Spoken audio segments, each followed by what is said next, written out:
Marhaban, yes. In this lesson, we shall be learning two important topics, and the first one will be with the word halla.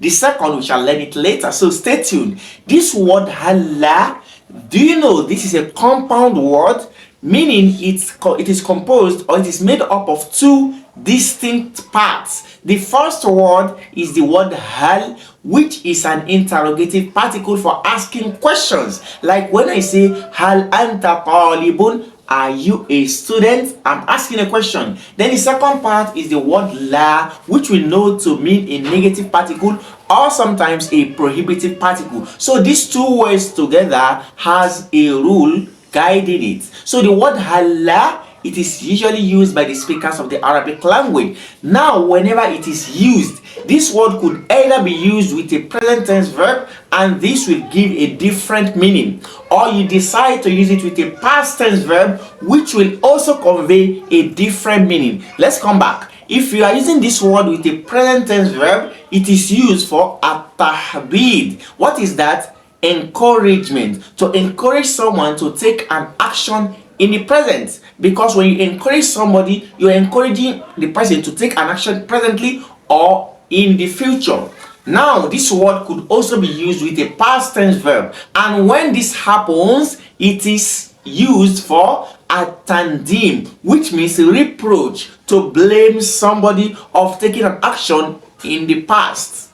So let me provide you with two examples to justify these two meanings which the word halla conveys. The first meaning will go with the present tense verb, like when I say halla tazuruni. This simply means, why don't you visit me?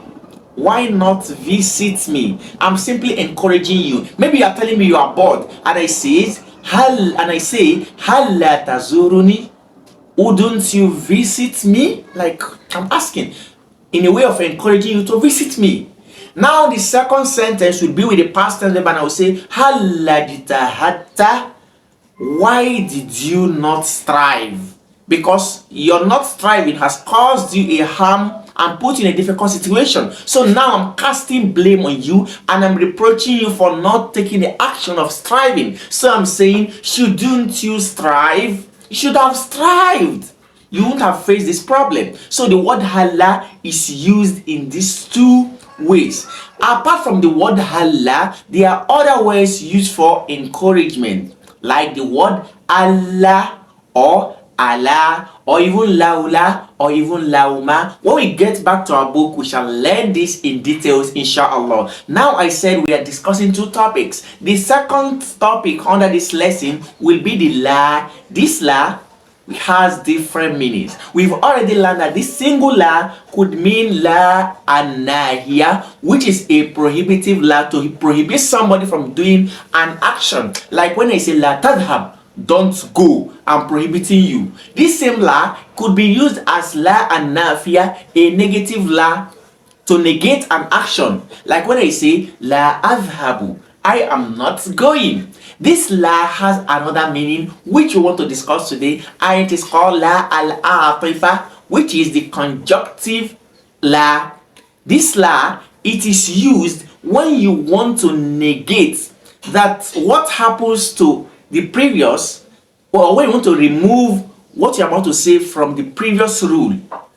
An example, I can simply say hubban litulabi la khawfan min al-mudarrisi. I can say allamtu tullaba hubban litulabi la khawfan min al-mudiri. I taught the students for the love of the students, not for fear of the principal. You see, the last part of this sentence, which is for the fear of principal, I'm trying to remove it from the general rule which I've stated before, that I taught the students. Now, the reason I taught them is for the love I have for them. So I'm trying to remove it, that I did not teach them for the fear of the principal. I don't care if the principal is angry, if he's happy or not. All I care about is I love the students and I'm teaching them. And this la al-atifa, you also see it in details when we come back to our book, and it also has specific rules guiding it. So at this point, let's move on to our book, The Road to Logo. And I've always told you that it is good you purchase a copy of it, or you move on to the description box to click on the link over there to download your copy, or you can even decide to buy the English key through my Amazon link without any extra charge to you. Now let's move on. We are still on Ad-Darusu Tase Wali Shurun, lesson 29, and this we shall end it with it. Now here we have these two sentences from the passage or from the conversation we had between the teacher and the students. Here we have Halla gibta an hadhihi al-hissa. Halla gibta an hadhihi al-hissati. This was what the teacher told the student, who was looking at his watch every now and then. Then when the teacher asked him for the reason behind such an action, he said that he has an appointment with the doctor, and as such he has to take notes of his time. Then the teacher told him, Halla gibta an hadhihi hissa. Why did you not absent yourself from this period? When you know you have an appointment with the doctor, should have just stay back without attending our class to distract us. So from here you can see that the teacher is blaming him, and this is because gibta, which is a past tense verb, is coming with the word halla. Halla gibta. The second sentence we have halla ashkuhu ila al-mudiri. Recall that the teacher had sent a student out, and the Moroccan brought him back to the class and asked the teacher for the reason behind that. The teacher told him that this student has made, or he make ata'akhuru deidanuhu wa da'buhu. He has made lateness to be his culture and tradition. Then the Moroccan told the teacher, Halla ashkuhu ila al-mudiri. Wouldn't I report him to the principal? This is like encouraging the teacher. Let's report him to the principal since he's becoming a useless student. Can you see? So ashkuhu is a present tense verb. Now let's come. Halla, he said the word halla, harfu tahdidi. It is a particle of encouragement.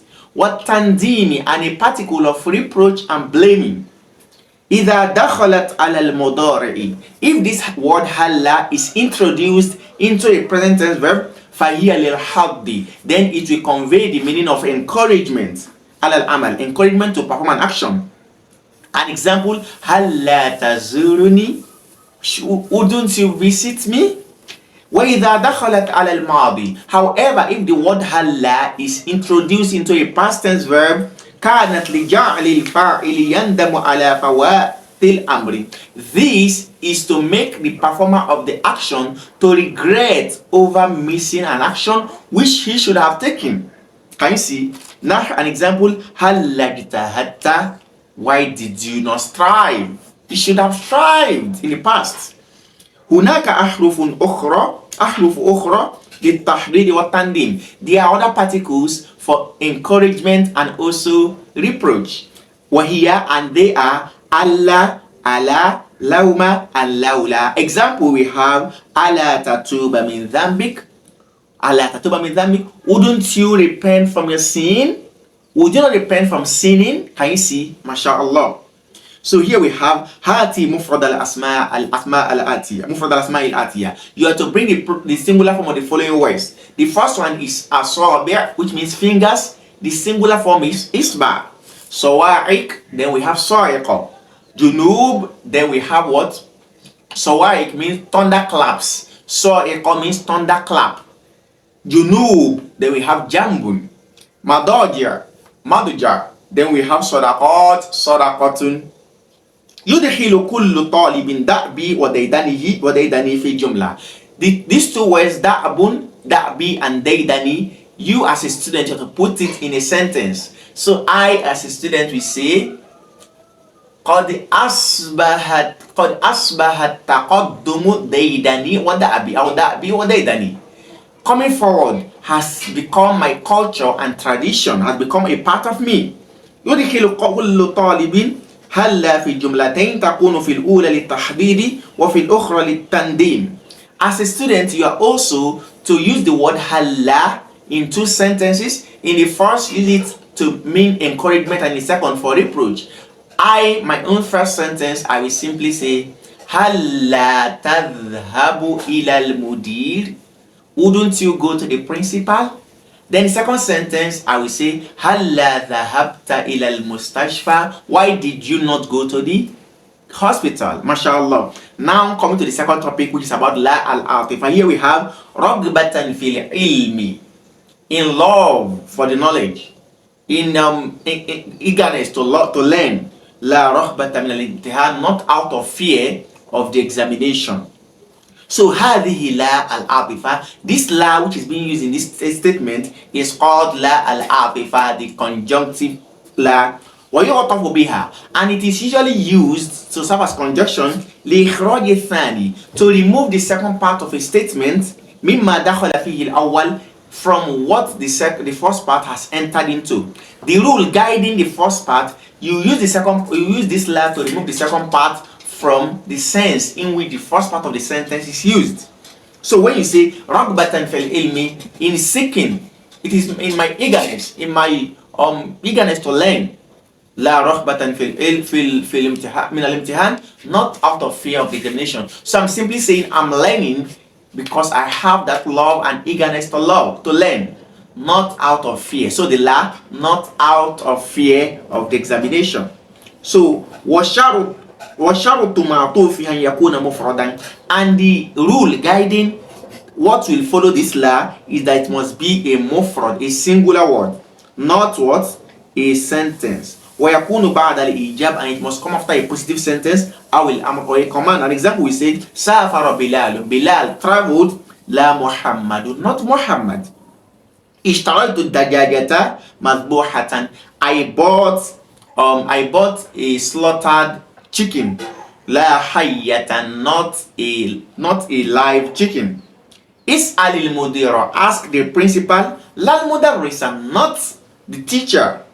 Kul tufaha, eat the apple. La al-mawza, not banana. We can see these two topics, we've been able to learn them. We ask Allah to grant us better understanding. Down we have tried to present it. Make sure you like, share with your friends, and drop your comments at the comment section. When next we meet, we shall be coming with another interesting grammar rule. Until then, jazakumullahu khairan. Do not forget to press the join button below to be a part of our channel membership, to get members only perks. Until then, jazakumullahu khairan. Wassalamu alaikum.